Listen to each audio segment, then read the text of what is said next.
most go-to-market leaders do when it comes to TAM is they're afraid to call out a small number. Welcome back, everybody, to the Revenue Problem Solvers podcast, where we look to crack the code on growing your business by tackling the challenges that keep revenue leaders up at night. I'm Carl Ortmans, and on today's episode, we're going to dive into the topic of 3 small letters that are regularly spoken about in go-to-market teams, and it's a common theme on this podcast. TAM, or more specifically, or as you know it as, the Total Addressable Market. Now, today's podcast is sponsored by the amazing team at Virtual Causeway. Traditional demand gen is breaking for a lot of teams that we talk to on the Revenue Problem Solvers podcast. Now, Virtual Causeway helps fix that by shifting from demand generation to demand positioning. Instead of chasing form fills, they engineer where and how your brand appears when buyers research through things like AI and also within their peer networks. The result? Well, fewer cold motions, more high intent conversations, and revenue teams actually spending time with people who want to buy. You can check them out at virtualcauseway.com, and don't forget to mention the show for a special rate. So now my guest with me today is my good friend, Dan Wardle. So Dan and I go back more years than I think I'd care to admit because it'd make us sound really old. But we worked together at BlackBerry, then Salesforce, and Vidyard. So I've had a front row seat on how he operates. Dan's risen through the sales ranks from account executive to team lead, manager, director, and now VP. Today, he's the VP of sales at an incredible company called Spellbook, where they're building a revenue organization at the intersection of AI and one of the most risk-averse professions in the world, lawyers. His experience spans early stage startups through publicly traded companies, but what has always impressed me about Dan is his ability to take highly technical, complex challenges and translate them into simple, clear ideas that people can actually act on, which is really no small feat when you're leading sales for an AI company selling into legal teams. Dan, welcome to the podcast. Thanks so much for joining us. Yeah, thanks for having me. It's great to be here. It's been a little while. Got to knock the rust off of the podcast circuit. You'll be great. It's old hat. We'll just get going. It's just a couple of friends talking about some different challenges and learning from each other. So, as we get kicked off, can you share with the audience a little bit about your world and a little bit of context? So, what industries or verticals do you work in today? What are the selling motions? What size companies do you work with? Yeah, it's a wild world here in legal AI. Even I joined a year ago today. Actually, this is a fun fact. I started a year ago exactly today. I didn't really? Just looked at the calendar. What better way to celebrate a year than to join me on the podcast? Exactly. Look back at the year and look at what we have to do next. But yes, we are Spellbook. We're a legal AI tool that started in the very beginnings of the AI ecosystem. Before ChatGPT released publicly, they had built this amazing product that allowed lawyers right inside of Word to make edits to their documents in real time using AI without having to, copy and paste and do a bunch of stuff like you do with ChatGPT. The beginnings of the company was all, the solo practitioners, the small law firms, people who were just trying to fight against the volume of workload they had. But then as we kind of grew up through, Series A and Series B, we've now found this huge opportunity at large in-house teams as well. So we literally work with, the outsourced lawyer you have that works out of their house all the way up to the largest enterprises in the world, like, eBay and Dropbox, and everyone in between. Now, industry-wise, once again, if you have a lawyer, you're a perfect customer. This is the whole topic of TAM that we're talking about today, and ICP, even more specific term. But it's a tough one because we can literally work with anyone who's dealing with contracts. So you could be, a mid-sized law firm, huge enterprise, small business, who you're the business owner and you're trying to, offload contract work from going to your external counsel, and everyone in between. We do find, the more traditional industries are huge for us. The manufacturing, the construction, they deal with millions of contracts every year that, everyone thinks, oh, software, they're the ones who deal with contracts. It's like, that's nothing compared to somebody who's, building a road across a country. Like, think about the amount of contracts that are involved with that. So that's really where our sweet spot is. Wow. The high volume contracts is interesting, and even more when you think of lawyers and the work that they have to do and how much reading and looking through those documents. If they can offload some of those things and only work on the things that really matter to them, their day changes. And now they're working on those higher value tasks, which is a great use case for what AI is supposed to do for us today, which is amazing. And that whole world, the legal tech world, is one that I'm very fascinated with. So I'm paying close attention, but they're very cool.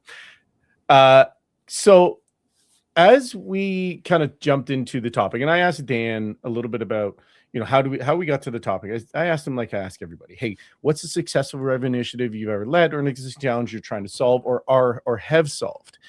And he jumped pretty quickly to the topic of the most challenging initiative, and that is TAM.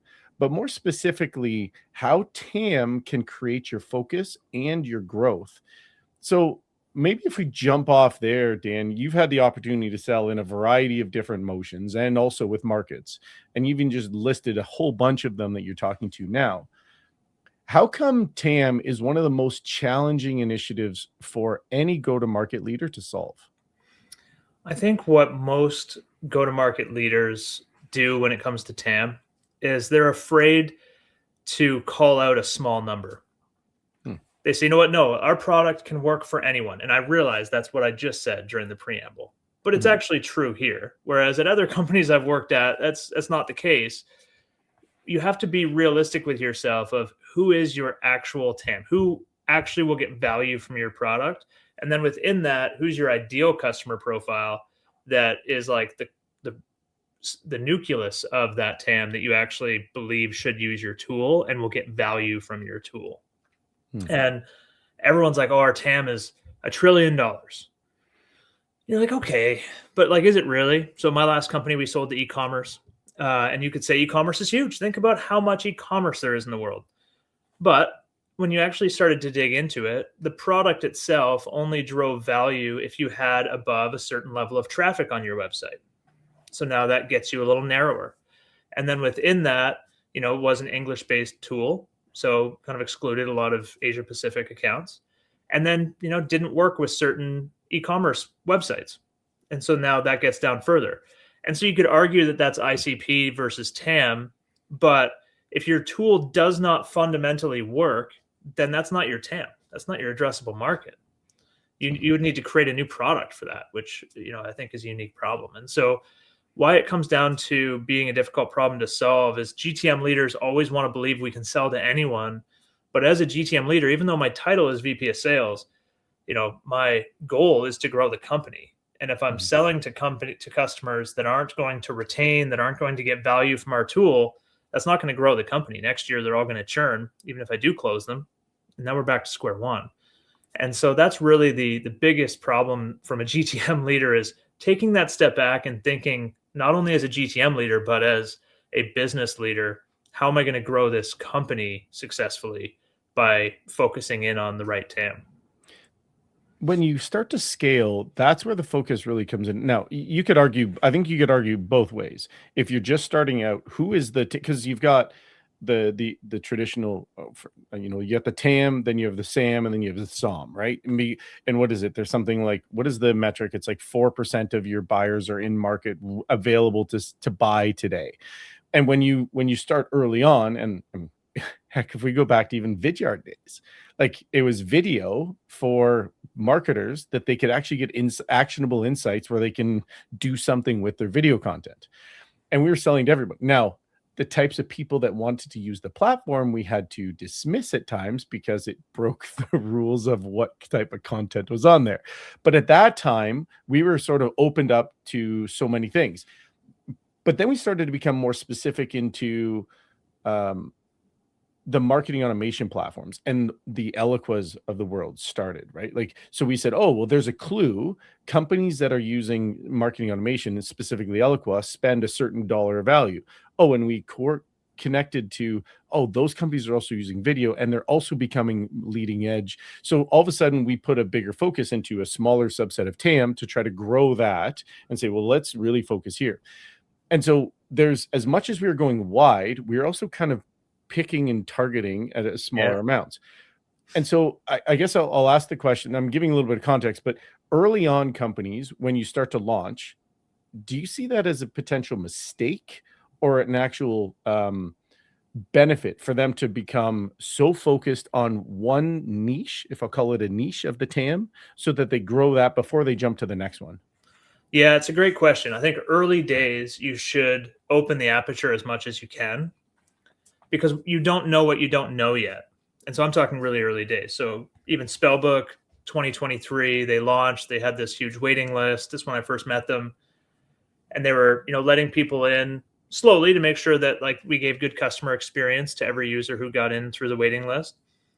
And then we realized, okay, we have a great fit for like solo practitioners, small law firms, people who are doing individual transactional work, but they all wish that they could collaborate with their other partners at the firm. So then we started adding collaboration features to let more people kind of into a group license, if you will, instead of being individual licenses. And we would have never kind of had that if we didn't allow everyone in. If we only focused on sole practitioners where we knew we had a good fit, you wouldn't have then found, a firm-wide deployment is beneficial. And then beyond that, even as early 2020 or as late 2024, so a year ago, just before I joined, they wouldn't have known that in-house legal teams have a huge value, and they started to create little products for them called playbooks, where it's like, let's try to automate your reviews based on your set of rules that you have for your internal teams. Oh, now all of a sudden we found product market fit in the in-house teams, which before we were actually like thinking, maybe these people aren't, right for our platform. Like we're seeing some churn, people aren't staying on long-term. Well, it turns out we just needed to add that one little feature that unlocked the retention curve for that. And then, we didn't disqualify anyone. So back early days Vidyard, we would disqualify anyone with less than 100 employees because we just knew they probably weren't big enough. We're old. This was like when video was new. People didn't even have videos on their website. And so we just started disqualifying people automatically if they were under a certain size. But what we didn't do here is we didn't disqualify these huge enterprises from coming in. Like eBay came in early 2024. We didn't even have any product that like would have been useful for them, but they ran a pilot, paused it for a while, came back in 2025. Now we have playbooks. Now we have role-based access control. We have enterprise functionality that we started to build. And they were like, oh, it's a whole new product. Like, I need this for my whole team. And let's make a whole case study out of it. And so that's where you need to make sure you're not tightening the aperture too early as you're in early product development, especially with the speed at which AI and other tools are developing right now. But what you need to be careful of is distractions. And so if we took the entire team and said, oh, let's try to sell enterprise before it was ready, that's the wrong move. And so when I joined, there was only 2 reps focused on larger deals, larger accounts over 5 lawyers. And everyone else was focused on hyper transactional, one call deals. We called them onboarding meetings, just get their trial set up, get their credit card in place, train them how to use the tool, and see if they like it after 7 days. We took 2 people and then quickly 3, and then quickly now we're at 13, focused on the large enterprises. And we haven't really changed what we've done from the website perspective. We're just letting these people come in, but now we know exactly why there's a better product market fit there, and we can start to add more fuel to that segment by designing a program of BDRs. Do we hire internationally to cover time zones? Like now you can start to get into the thought process of like, how do I actually design a go-to-market system to go after this new TAM that we found?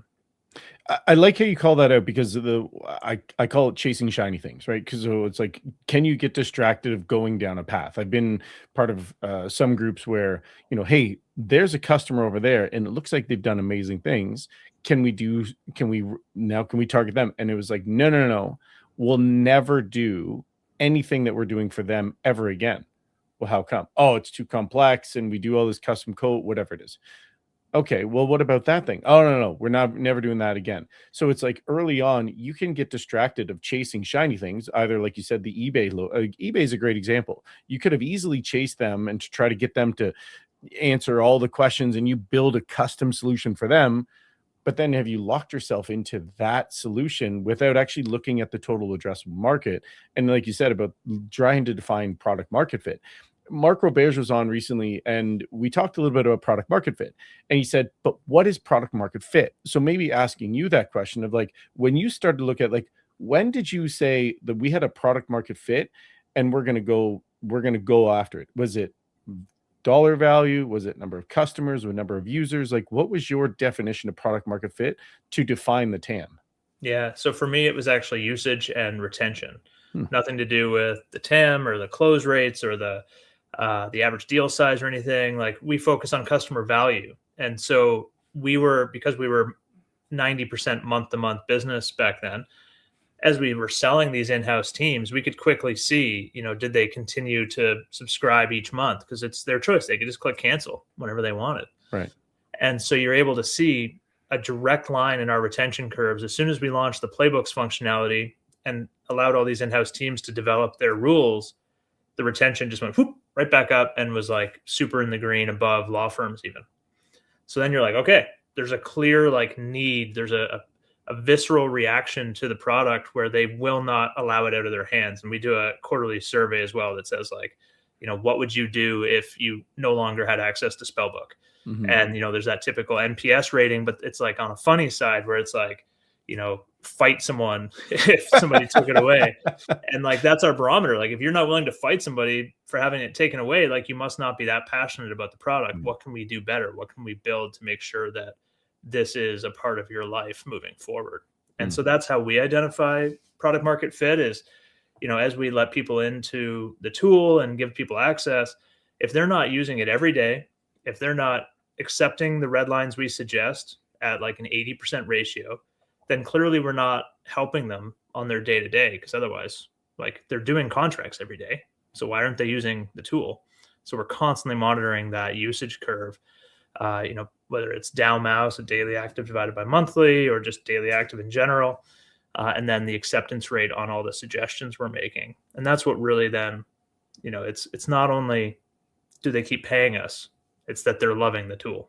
And now that brings you into the, maybe it helps us to talk a little bit more about the total addressable market where you all made a decision, because what it sounds like is your initial selling motion was a choose your own adventure sort of, we're going to do a motion where you can come in, you can sign up, and you can carry on, right? Like, that's sort of what it sounds like you were running. Yeah, like sales assisted PLG, if you will. Okay, so sales assisted PLG. So I can go in, I can sign up, I got my product, I'm now in it, and then if I need something, I can ask, or I can bypass and I can just buy the product right on the website using a credit card. Right. Exactly. Okay. So then when you started to then look at your TAM, because this is an interesting one.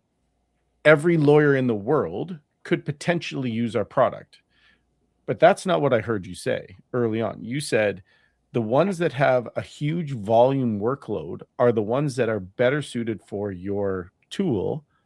And the question there is, how come? And the second part of that is, where did you then start to define what that TAM focus becomes? And so I'll maybe sort of lead that and I'll ask something later. Yeah. I would say it's every lawyer in the world that does transactional work. So any transactional lawyer, not litigation. We don't do anything on that side right now. But the perfect customer, the customer that's like, no brainer, I'm going to buy this after the trial, are the ones that do high volume. So that's like our sweet spot. That's like our nucleus within the TAM. Mm-hmm. But yeah, the TAM, the biggest change, so I've been here. This is what's so interesting, because I was going to talk about this. The change from when I started to today, it's only been 12 months, is a year ago, people were coming to us to test out AI to see what it's all about and whether it's going to help them in a risk-adverse industry. Mm-hmm. Today, people are coming to us saying, I am implementing AI this quarter. You are one of the vendors we're looking at. It is a total switch. There's almost no one now that's, hey, I just want to check out to see if this is even any good. That's gone now. They've seen it in the industry.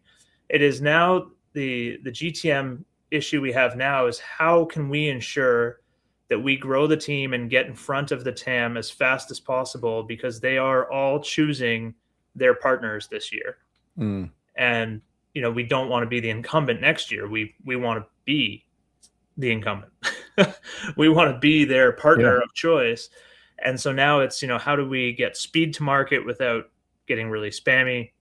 How do we make sure we have, hiring speed while having quality control? How do we balance external? Like obviously we use Virtual Causeway to help us get in front of some customers. How do we do more of that? How do we get to international coverage? Because it is at this point just a TAM grab of like, you need to be the first AI vendor that everyone's using, or next year they're already going to have something and you're trying to rip and replace. That's the inflection point we're at in the industry this year.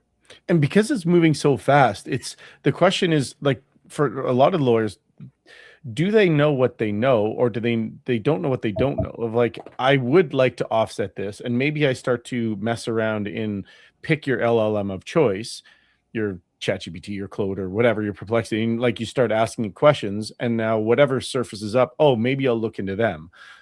Is that one of the challenges that you're starting to see now, is like, where are they actually trying to find you? Or is it because you're using these different methods and tools to actually start to redefine your TAM?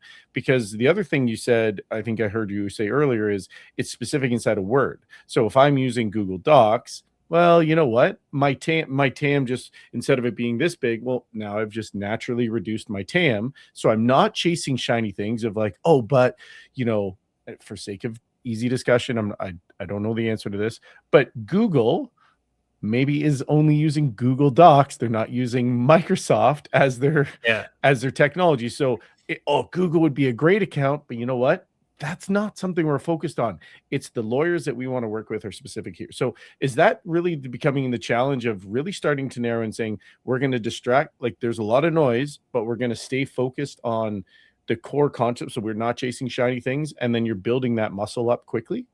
Yeah. So at my last organization and even at Vidyard, I would say we took that approach of like, Vidyard, we did some tests, right? To not distract. We did some tests. Maybe we could be a video platform for internal communication, customer support, other areas. Mm-hmm. And we determined, that area, that functionality just doesn't drive enough customer value to be worthwhile us spending time there. So we started to then narrow our TAM down. My last company, we found out, okay, traffic volumes and website technology, and we could limit it down to about 2,000 accounts. And then it was like TAM penetration. How do we optimize that through ABM programs, intent tools, coordinated events with preset meetings with those executives, like a very different approach. Here, because of the way that legal tech is going and legal AI adoption is happening, we are taking the opposite approach. As an example, we're building the Google Docs integration so that our TAM continues to be every lawyer and business owner in the world. And so that's more the approach of, we've found the lightning in a bottle. We've found the great product market fit where our product helps the users. Like there's so many gong recordings where you hear customers being like, oh my goodness, Dan, this just changed my life. And you're like, what other software does that actually ever happen with? Yeah. And so now, instead of it being a problem of how do I, penetrate this TAM, it's how do I scorch earth and find and get in front of everyone. And it's a very different problem. And so now, like the problems I'm dealing with is, we talked about just before the recording started, how do I hire enough managers to then hire enough reps to get in front of everyone? 60% of our business is in North America, but we have 40% of our business around the world. Could that be even more? We don't even have anyone located there yet. We've just moved and opened our UK office and our first Australia office, but they're like single people so far, like one or two people in each office. We need to triple down on that, because if we're already at 40% of our customers in those markets, as soon as we have calendar availability in that time zone, things will explode. So how do we, balance that with some more external support through, BDR teams that are located in England and Australia or Asia, and hiring sales teams in those regions to be able to cover that? Like, it's literally how fast can we get in front of our TAM before they're in someone else's hands. It's like a totally different problem to solve than my previous roles. Because you're basically looking at the trade-offs. It sounds like what is the trade-off for you to continue to push hard into trying to grow that TAM? Like you said, is like, I want to open up an office in the UK. Well, there had to be a trade-off somewhere. And then there's also a due Yeah. diligence. So maybe that's the question of like, what's the level of due diligence that you and the team you and the team specifically, like who did you include as part of that team to say, here's our product market fit and we're making a bet, or this is the trade-off that we're going to place an office in the UK? Like who was part of that group? Yeah, great question. So we dug into, luckily, because we have so much volume coming from these areas, we coordinated with marketing, RevOps, and finance to look at where's our traffic coming from, how does our ad conversion look in those different markets, how does the deal, the progression from web traffic to deal creation ratios look, deal creation to closed won, or deal creation to trial and then closed won, and then retention. So finance then helped with the retention numbers to really see that we have a much lower conversion rate of traffic to deals in these markets because our time zones don't align. So when they go to book a meeting on our website, it's just a blank, like, I don't have any time zone alignment in Saudi Arabia. And so we need to get that time zone availability. So as soon as I put our first resources on the ground, both of their calendars filled up because there's just untapped market. The other thing we did to test it out was we launched True PLG. So you can now sign up for our product on the website, but we only put it on the website. It's not referenced in any of the ads or anywhere else because we just wanted to see how it went. First day, 100 people signed up, $500 a month. Wow. Just from organic traffic that's on the site that really didn't want to talk to sales or was in a region where the time zone didn't align. And now we're seeing that be, a $10 million business on its own. And so these are the kind of problems that you have to look at, to your point, evaluate, gut check, make sure we're doing the right thing. The trade-offs then become, if I deploy, okay, great, I'm just going to go to town, I'm going to hire 10 salespeople in England. Yeah. Well, what does that mean for customer support? What does that mean for customer success? What does that mean for, engineering resources and time zones if there's a urgent problem, an outage in the middle of the night? All these other things now need to be taken into consideration that we're, monitoring. And also quality control. Who am I hiring there? How are they being managed? Are they using our same talk tracks? Are they using, our mentality? Like the biggest thing that we're doing to try to really set ourselves apart is, we are not a huge team of salespeople. We are here to create the best customer experience to help you onboard onto our tool and feel that magic once you get into the tool. And so really finding, those salespeople who are here to truly help the customer and not just hit a number. I want them here to teach them how to use the legal tool in the optimal workflow within their business, talk their language. We hire a lot of ex-lawyers or management consultants or people who have been in that space of, really actually working through contract management so that they can have that empathy of like, here's how I did it as a counsel at this firm. Here's how I would suggest you do it based on what you've told me, which is very different from, let me run you through a pilot program and you have to sign this document to, all these roadblocks that salespeople put in the way, right? If you follow Sandler methodology, it's like, I need them to have no unilateral concessions. So you've got to sign this trial agreement to even get access to the tool. Like, I don't want any of that. I want customers to come to us, have a quality experience with an onboarding, a training, get right in the tool, see value over the next 2 weeks so that it's a no-brainer that you become a Spellbook customer for the next decade. There's a couple of things you've said that I really like, and pointing at a couple of comments here. Jay Bear, who we know, like you basically have taken his mantra of the difference between selling and helping is 2 letters, right? Like it sounds like you've really put that in place of like, I'm going to help you understand how to make your life better. And at the end of this, I hope you see enough value. You have that value realization moment of, all right, for the $10,000, I'm just making something. I don't know the pricing. So just for sake of discussion, the $10,000 is going to cost me to use this for an entire year is going to save me so much time where I can now work on either more contracts. I can work with bigger clients. I can do more specific one-on-one, whatever those higher value tasks are, because lawyers are highly skilled. And now with the emergence of AI and being able to offset those and because you're basically, I think you're doing is you're surfacing to say, hey, Dan, Carl, whoever the lawyer is, by the way, these clauses specifically go against what you were talking about that you can't do. So you need to focus here. On page 167, that you might have missed in your 300-page agreement when you were doing your due diligence. Yeah, exactly. It's a second set of eyes. It removes that drudgery of all the little basic stuff that you have to do as a counsel, so that you can focus on like the negotiation of the partnership terms, not, this little piece about how they define customer data. Like, we can worry about the boring stuff. Yeah, and then the other thing I heard you talk, which you said about like placing people and all the stuff you're doing is you're not just helping them, but you're trying to improve their day to day and that value realization moment, because that value realization moment becomes the component of that. I don't want to say easy, but that automatic, like, yes, this works for me. This is what I'm going to do. And so when you take all those value realization moments and you go, like, I'm going to try to come back to the beginning and put into current state, because if you take it back to when you first joined, your go to market, it sounds like was like wide open. Hey, let's just try to figure it out.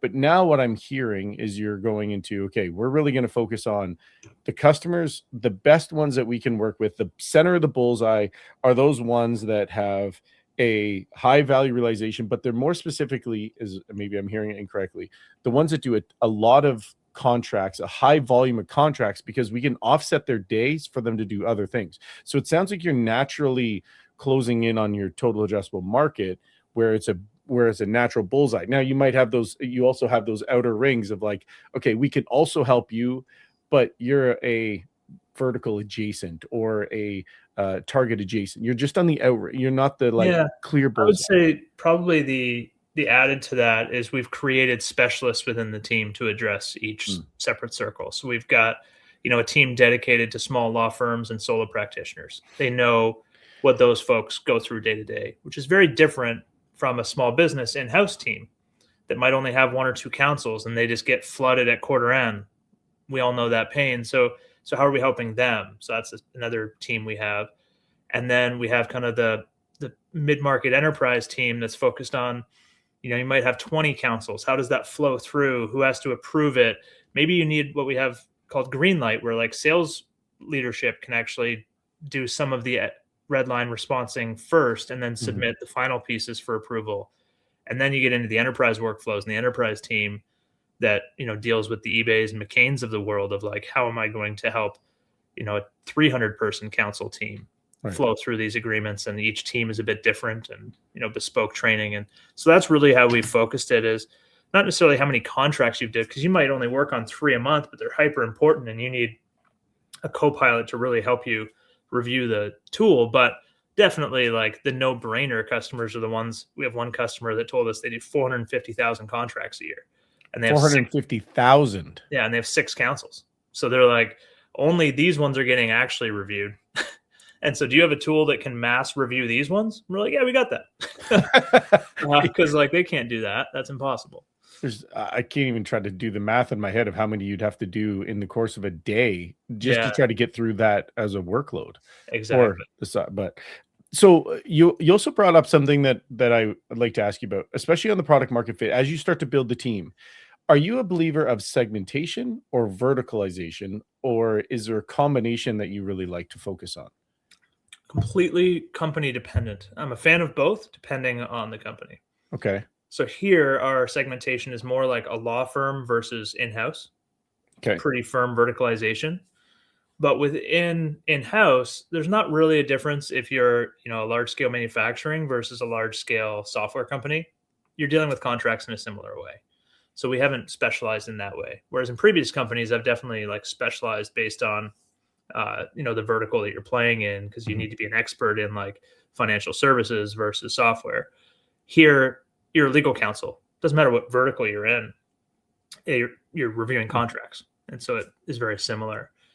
So for me, I'm focused more on that verticalization between law firms and in-house, and then the size of organization, just because of the complexity of the problems they're dealing with. The only one that really there's two, I guess, that I would maybe ask you about. There's the healthcare side, because you have specific regulations, and then you also have government contracts like defense, which would be, and maybe you don't work there, but those are the two that I immediately jump to go, would you specialize there but keep the I don't want to say general or genericized skill sets, because a lawyer is going to deal with lawyers and some specific languages, but do you also start to look at those nuance, or I don't want to say nuance, but those niche complexities, but they mean the world to the people you're talking to. Yeah, it's super interesting actually that you bring that up. So both of those are new segments for us. So to your point of like we started with a TAM that was already massive, and then last month we became HIPAA compliant. So now we can open up to all the healthcare organizations, and you can actually have all of your personal information and healthcare information opened up in Spellbook, and we have all the compliance needed. What we're finding still goes back to the same point. An in-house counsel team still deals with lease agreements, real estate deals, employment agreements. They're all dealing with the same thing. They don't really have anything healthcare specific. Insurance documents, like it's pretty straightforward, other than their security of the HIPAA compliance for PHI. Government contracts, another one that we're opening up this year, they need US-based hosting if you're US. So basically every defense contractor in the world needs hosting in that region. So we'll start with the US. Right now we're hybrid between Canada and the US. That we haven't gotten into that world yet, so I'm not sure whether we'll specialize. From what I've seen at other companies and in my past, it might be one that you kind of need to specialize in because there's more RFPs, there's a different sales cycle. You probably need to hire somebody from that industry who has the connections. It does probably change things. And so then maybe the question that I should ask you is like, where do things break? Because as you're scaling as fast as you are, and I don't want to say you're defining, but it sounds like you're consistently redefining your TAM. Where do you see the break points, or where are the challenging points for you that you're like, I know I'm going to get to this point and it's going to be another hurdle? Like, what are those challenging moments that you're already starting to think about? The big ones for me, like government contracting, is localized hosting. A lot of specialized industries, whether it's finance, defense, or just by country, some people have different rules. They want local hosting. And you're like, okay, in a traditional SaaS sense, could I just fire up another Amazon server in Dubai or in Germany or wherever? Sure. But we're an AI tool. And so your data is still leaving the country to go get transacted by one of the models somewhere. It may not be hosted, but it's still leaving. And so what we need to be careful of is, just like you mentioned at the beginning, you don't want to be chasing this extra little piece of TAM to the detriment of the rest of your TAM. And that's a good example of one where I constantly have to reiterate with the team, like, if they require local hosting, tell them no and walk away. If they really want the product, they're going to find nobody else does it, so they'll come back. And I can't be distracting the engineering team from building like our core, magic in a bottle to like try to have hosting in some random country. It's because it's not going to solve their problem anyway, because you still need to use the LLM to transact the data. And so I'm just like, you've got to, at some certain points, like HIPAA compliance actually came very easily because of our security models that our amazing security and engineering team already had in place. We just had to go through the audit, and we came out with flying colors. But if it required US hosting, then I'd be like, let's stick to our TAM for now. We already have 10 million accounts to sell to. We don't need another one. Even when we look at just our mid-market enterprise, we have 250,000 accounts in our ICP. Like, we don't need to expand TAM just for the sake of expanding TAM. We should, unlock things when it makes sense to as a business, like HIPAA, but we don't need to be chasing our tails because we already have a massive amount of accounts that we need to get in front of. And our problem is actually getting in front of them, not finding more of them. So what you just talked about makes me ask the question, and maybe this is one of the challenges, is do you build the team related to the size of the TAM? Like, is TAM size and team size correlated? That's exactly the conversation I had last week with the board to get their opinion on it. And I would say at the size of our TAM, they did not have an opinion of it. They're like, just go, scale efficiently. So our board is definitely more on the efficiency side of things, as opposed to, some VCs that are like scorch earth, burn all the money, and I'll give you more. We're much more on like a methodical, like, as you hire another team, make sure that the efficiency per team does not have too bad of a diminishing return. Like, don't just keep chasing revenue by adding headcount. So we are more on the cautious side of that, which is why we explore more outsourced resources like Virtual Causeway and others to, balance that without having the internal headcount.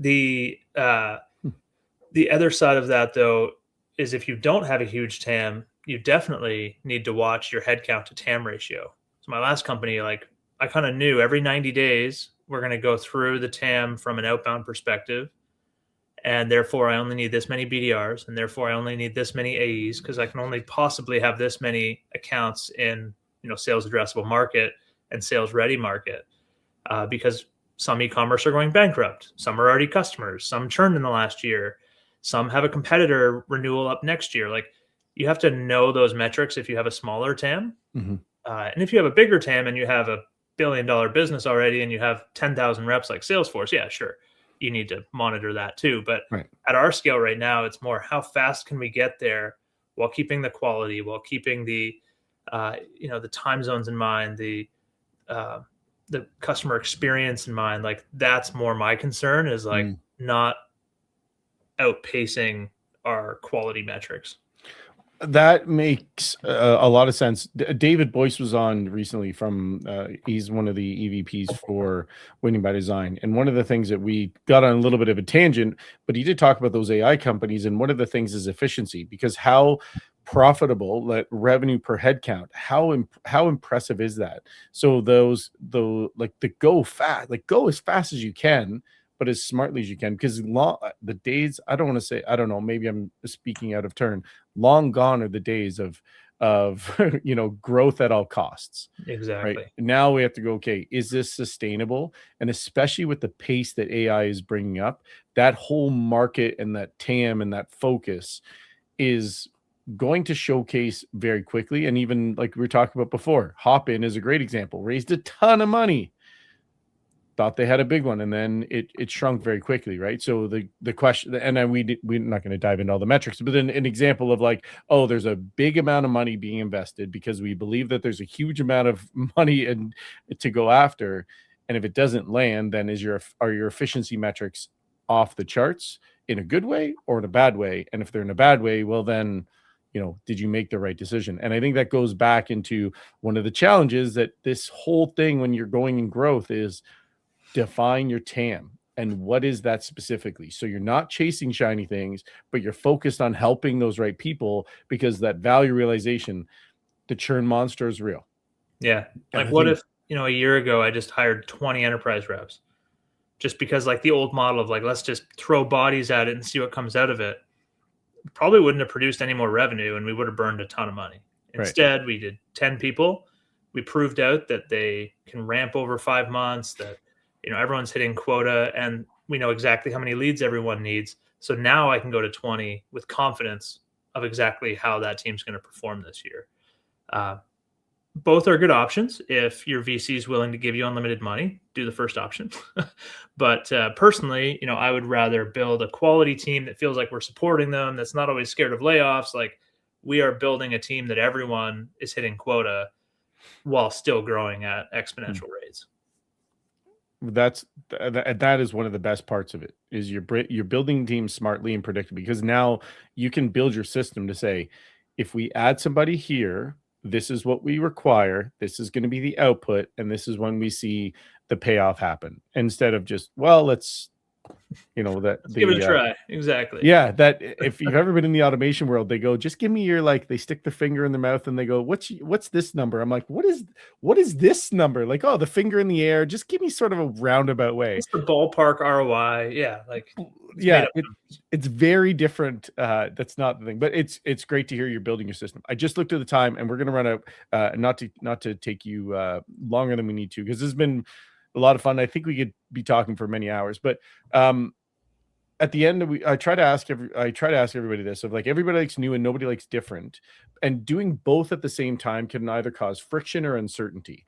For someone thinking about leveling up their TAM and bring focus so that they build their team sustainably, what are 2 or 3 actionable things that you would suggest for them to look at as they start to either A, define, or B, redefine their TAM?